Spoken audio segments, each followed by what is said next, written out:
Hi guys, welcome to the channel, Ron's Keto Cafe, and I'm Ron. If you're new, welcome. If you're a returning member, welcome back. If you're a new member, could you please share, like, and smash that subscribe button? It definitely helps the channel.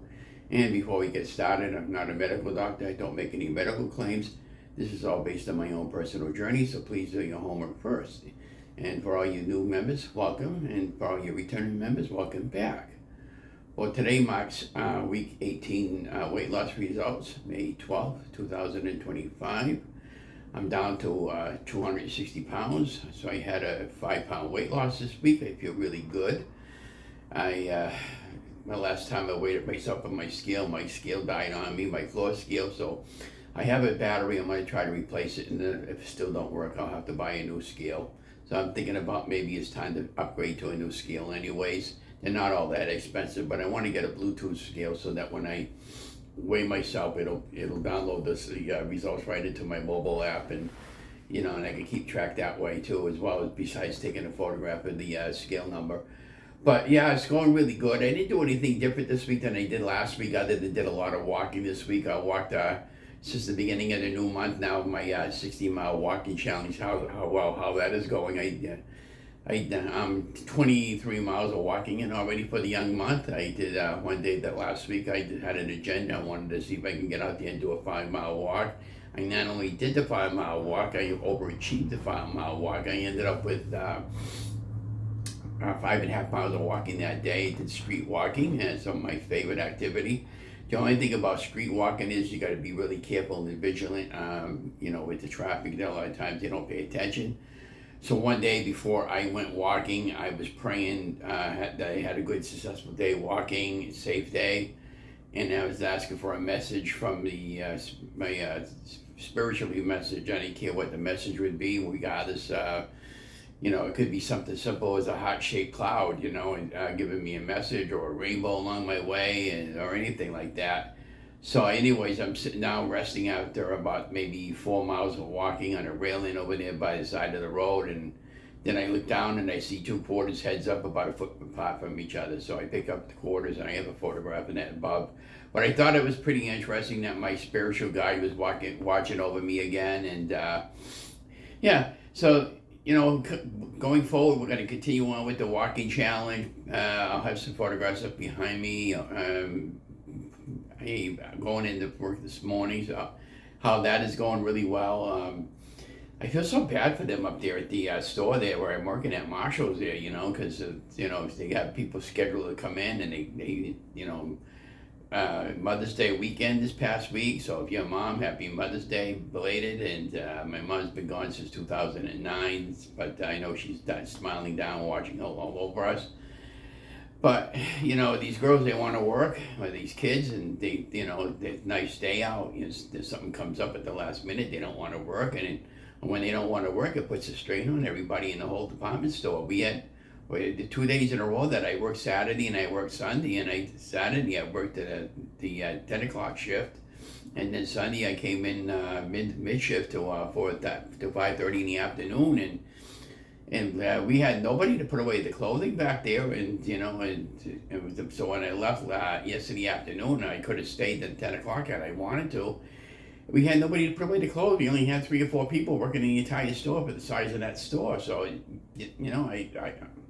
get it. They want days off, but when you're scheduled to come in, you should really be coming in, So now what typically happens is I go in later this morning, the people that are going to be putting away the clothing area there, it's going to be jam full, and it's not fair to them, because, you're putting in more work than and then when they have to put away somebody else's work, it takes away from their responsibilities that they normally would be doing.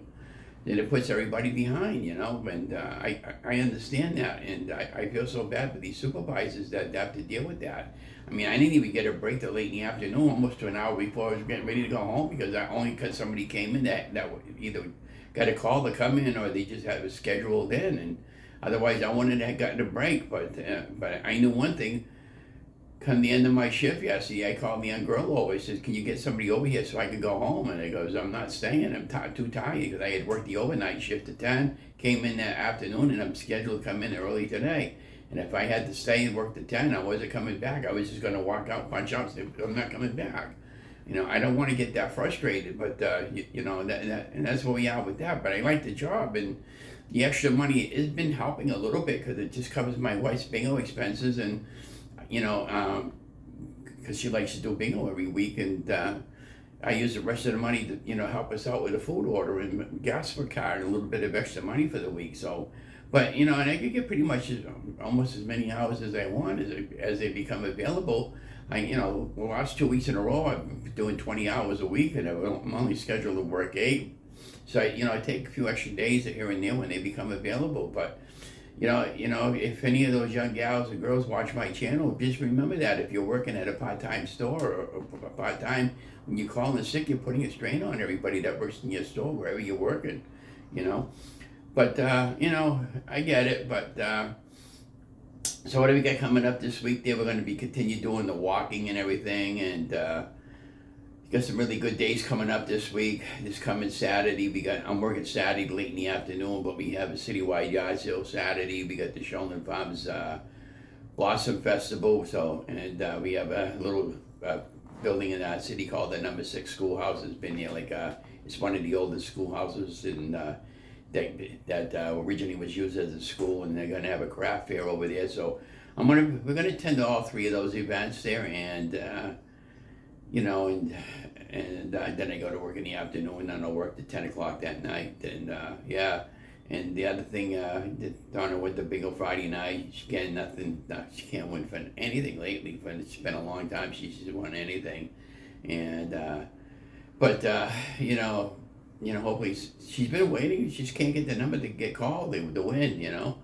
And so before, we used to go to bingo like that. Every time we'd win, we'd put the money in towards something, or just split it up and have a little bit of extra fun money. But we haven't been able to even do that lately. But hopefully that'll change in the near future. And I'm just trying to encourage everybody that the video topic for today was you have to fail in order to succeed. Boy, I can't begin to tell you that. So many times in my journey I failed, and I felt like I wanted to give up, and you know, everybody. I kept trying to encourage people the best I can, is, you know, to get out there and just do the best you can, because that's all I'm doing. Donna and I, we're 2 seniors and both fully retired on retirement, and you know, we struggle to get by with the economy. That was another reason why I went back to work, because I had to, you know, and I was more concerned about the rent going up and being more affordable than I could afford to live here. But it did go up a little bit, but it's a lot less than what everybody else is paying in the city. So, I mean, then they're okay with me working a few days a week, you know, and you know, it's going to go up again next year like it always does, but I would just deal with it next year when it goes up next year. And you know, but health-wise, everything has been good with me, and my cat's been good. He's been a little monkey from time to time, but you know, the other night so the other day when I did that 5.5 miles of walking, I came home and I cooled down a little bit, and I laid down, and next thing I knew, I fell asleep early at night, maybe around 6 o'clock or something like that. I didn't wake up till I had almost like 12 hours of sleep that night. We had a horrific rolling thunderstorm that came rolling in through the area that was pretty much with us the entire night. My cat was shivering in a corner like with his tail underneath. He was shaking. He didn't want my wife to touch him or anything. He was scared. And so, you know, and everybody that told me that when they have pets like that, when it does that, they were scared too. And you know, they don't understand that it's really not going to hurt them, you know. But you know, I didn't hear anything that night. So when I'm walking like that, it kind of like cleans out all my system. I get some pretty good fresh air, and I really enjoy walking. And yeah, so we're going to be making some keto meals this week, and I'll be posting them up on the channel. And you know, and I need to go back to making some more Shrinkables. I have made Shrinkables in ages, but be watching for some recipes, and if I have any further updates, I'll keep you posted on those, and anything else that might be going on. But anyways, be that as said, I just wanted to encourage you guys not to give up. And remember, if you fail is not an option. You just move on to the next day or the next moment and start all over again, because we've all had them. Anyways, enjoy your day. Thank you for coming along on Ron's Keto. And if you have it, don't forget to like, share, and subscribe to my channel. And remember, I love you, God loves you. Have an amazing day and have an amazing week.